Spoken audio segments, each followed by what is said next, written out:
Today I have a handbag unboxing for you. This is a very special bag. This bag has something that I don't think any other bag I've ever had has had. You'll definitely want to see this, so stay tuned.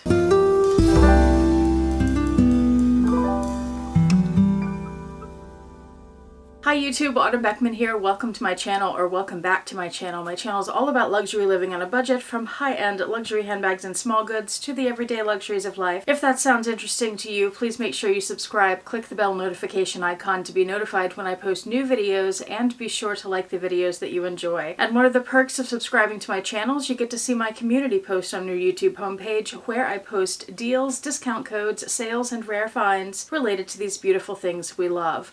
Also be sure to check out my website, autumnbeckman.com. It'll be linked below to see what I've got going on there. Today we have this handbag unboxing. Let's get right to it. I have never, well, I was about to say I've never purchased a bag from this brand, but I purchased this one and then I purchased another one right after this. So this was the first bag I purchased from the brand, and those two bags will have separate unboxings at some point. You may have already seen the other one. I don't even know. I don't know when they're going up. Okay, let's open the box. I have already peeked at this because I've had it for about a week and I needed to check it out. So it was wrapped in a plastic bag, but then it's also wrapped in this tissue paper with a lovely sticker. Does anybody recognize that? If you know the brand and the inside of the box there, then you may recognize it. But it's not a brand that's necessarily known for their handbags. They are known for something else, which is their jewelry, and that's what makes this bag special. This is styrofoam.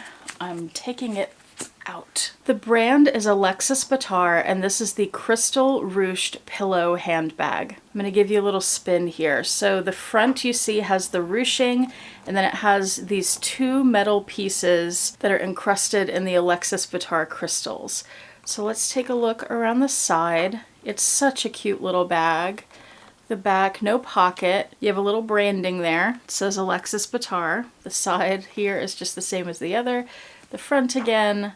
You have feet on the bottom. These are in a gunmetal color. And then the top of the bag. Let's take a little bit of a closer look at it here. So we have this really nice, smooth black leather. And Alexis Batar pieces, their jewelry and especially their handbags, tend to be very sculptural. So this is quite a structured bag. It is stuffed at the moment. This looks really soft, but it's actually not that much. I mean, it's formed to be this way. It's not going to move around on you. I don't know how much the crystals will sparkle in the lights that I have. Maybe a little bit, but you get this in certain light and it's really gonna pop. Alexis Batar is one of my favorite jewelers. I have several pieces from them. And what I love about them is their organic shapes. So if you have a ring that's a band, it's not going to be just a flat round band. It's going to have some waves and bumps. And I really love that about this brand. So I thought I loved their jewelry so much, I should give their bags a try. This bag was released in 4 different versions. One in an olive green color where instead of crystals, it's gold, and it would be plated in real gold. One that's white leather with gold, one that's black leather with gold, and then this one, the black leather with the crystals. So this is the only option with the crystals. The ones with the gold are $445. The crystal one is $495, so there's a $50 difference. But they were having a sale and I got it half price. So I thought, great time to try it out. Let's look inside the bag. So on the front you have this flap closure, and it does have a magnetic snap. We'll get to that in just a minute. No pockets on the front. All you have is this one big open compartment and then a little slip pocket on the back. That does have a little metal nameplate there that says Alexis Batar, and it's lined in a black micro suede. Now notice that since you have these kind of pleats on the side, that means that the leather is going to take up some of the inside of the bag, so you lose a little space. Let's do a what fits with a couple of things so we get an idea of how big that is. I'll also give you dimensions. And by the way, it's called the pillow handbag, but really the only thing that's pillowy about it is this front here. That has some cushion in it, but nothing else does. So dimensions, the bag is 9.5 inches from end to end, but if you just measure the base, it's 7 inches across. At the widest point on the side, it's 3.5 inches across, and it's 6 inches high. So it is a small bag. Let's see what fits. Here's my Agenda PM from Louis Vuitton. That fits perfectly in the back or the front. It wouldn't fit in the middle where those gusseted edges point in. Next to that, I could add my zippy coin. That fits just under those edges because that's the widest part, and then they start tapering back out. So that's great. And then we still have all this space up here. I have an iPhone 10, and you can see that fits, and a longer phone could fit in there too. On the listing on the website, it does say that all phones will fit in here. I don't know whether that's really to be believed or not. My phone does. I will say every time I've tried to close this bag, it's a little fussy to get the magnetic snap lined up just so. I have to play with it. Once I have those things in, it does have some weight to it, even though that's not much that I have in there. And there is a little room for more things, but one thing I noticed when I was closing the bag is you see how the bag is wider at the bottom and then it tapers up. So you have to be aware of that. You can't have things that are really tall standing up that are this wide. You won't be able to squish them to be that wide. Now let's talk about that little strap. You can see there's a leather strap there with a D-ring on either side. That's because the bag comes with this little gunmetal chain. And by the way, it also comes with a dust bag. Here's how the chain looks on the bag, and I'll give you a close-up. So it is a nice, thick, chunky chain. It has a good weight to it. And holding the bag like this with just my agenda, my wallet, and my phone, it's surprisingly heavy. I don't feel like the chain really adds much weight, but you can tell it's a short chain, so you can only wear it on your shoulder like this.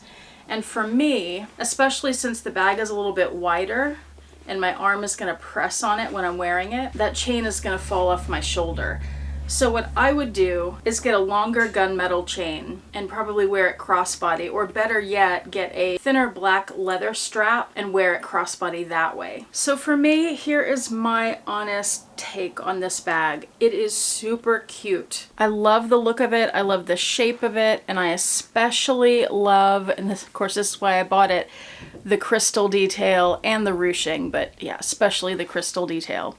It's great that it has feet. The chain is cute. I love that the chain is removable so I can add a different strap. However, as I've been playing with it here, I've found a few problems. That snap, not snapping back into place easily, is already bothering me. The fact that it got so heavy with just those couple of items in it, even though I carry those same items in other bags, I don't know why it got so heavy in this one, because it's not a heavy bag even when it's empty. There's some kind of weird physics going on here. Those things turn me off about it. And there are a few bags here and there that I get knowing that I'm not going to wear them often, and I just think they're beautiful and they can sit on my shelf and be beautiful, and I can get joy out of just looking at them. This, though, I wanted to be able to use, and I wanted to be able to use it as a daily bag, not like every day of my life, but not a bag that I would just take to events, not a special occasion bag. But I don't see getting that kind of use out of it from me. So I'm gonna send this one back. As beautiful as it is, I don't want it just to be a trophy bag on my shelf. But I am going to keep my eyes peeled because the quality of it is fantastic. I am impressed with that. So I'll keep my eye on Alexis Bittar and their bags, and someday the right one will come up. Now, like I said at the beginning, I do have another bag that I am keeping, but I'm looking for something even more spectacular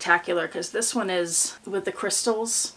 I think that's the thing. I need a bag with the crystals. The other one that I have doesn't have that. So that's my take on this bag. I hope this was helpful if you've never seen it before, or if you came here just to look at this and find out more about it. Do you have any Alexis Bittar handbags or their jewelry? Let me know what you think of them in the comments below. And do you know of any other brands that do high quality jewels on bags?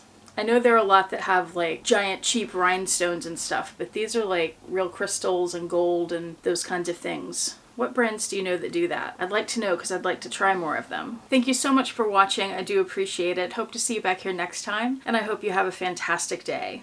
Bye.